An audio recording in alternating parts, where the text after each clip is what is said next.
دا هغه مېمه ده کتاب غواړي قلم غواړي تختې غواړي څیزونه رانه غواړي. پاسه پاسه ډېر خوبونه دې وکړل. څه راته نېغ نېغ ګوري؟ چېرته په سترګو یې څه لیدلي نه دي نادیده کې؟ چېرته د نظره مې نه کي. بس شاته دا بوتار دې ووینځه. دا د کلي خاوره د دې مخ نه لرې کا. پسې به په بیبي خو هسې ناوخته شوی دی. د وړې بیبي مې سکول کولاو شولو اب هم تیارول غواړي. وړه بیبي؟ وړې بیبي سره خو زه هم سکول ته ځم. څه سکول ته به ځې؟ ته په سکول کې څه کې؟ زه به سبق وایم. او د سکول دا فیسونه به دې هغه نیکه ورکوي. بیبي جي خو ویلې هر څه به مونږ کوو نو. بیبي جي دې ویلي؟ ما خو درته نه ویلې. ما ته خو دا ویلی شوي چې وړې بیبي سره به لوبې کوي او زما سره په کارونو کې مرسته کوي. پاسه شابه زر زر ناشته تیاره و. پاسه نوره دې مې نه کولی.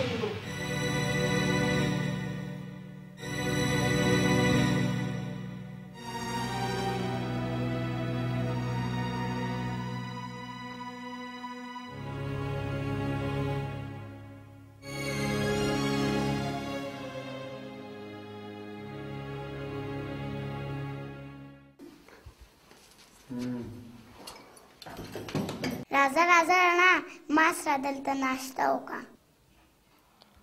نه زه به بیا چای وڅښم. بیا ته خپله ناشته وکړه. په تا ناوخته کېږي د سکول. رڼا به ما سره ناشته وکړي. ښه ولې رڼا ما سره سکول نه ځي؟ پاپا تاسو خو یو رڼا به موږ سکول کې داخله وو. او بچې ویلې مې خوب اوس نه ښه. شاه بچې دا وخت د دې خبرونه دی. شابه ناشته وکړو. نه کوم ناشته بس. ښه راځه راپاڅه چې سکول ته ځو. شابه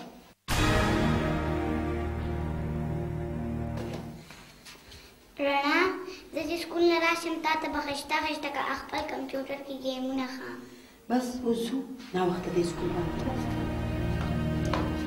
رڼا که ځه دا له بابا ناشته وکړو.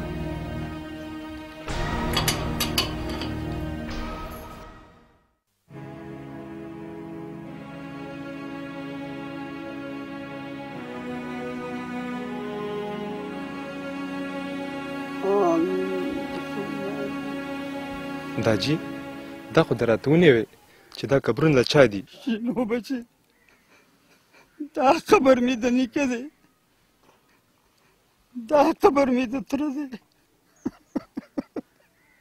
او دا قبر زما د پلار دی. دا قبر زما د پلار دی. دا ځکه ورته ژاړې چې ستا خپلوان دي؟ زه دې نه نه ژاړم بچې چې دوی ما نه جدا شوي دي. ژاړم په دې چې دوی موږ ته د علم رڼا نه ده راکړې. موږ یې سبق نه دی ویلی او ټول عمر د دې خانانو په خدمتونو کې م ټول ژوند خاورې ایرې شو. او څلورم قبر به زما یې دلته. او کیدای شي چې نو بچې چې پنځم قبر دلته ستا وي. ځکه ستا دا ځواني به په دې ځای کې خاورې ایرې شي. خاورې ایرې شي.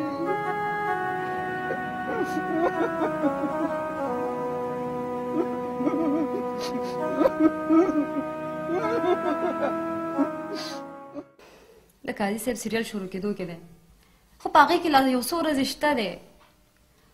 خو ګوره ته ځان بیزي نه کړې.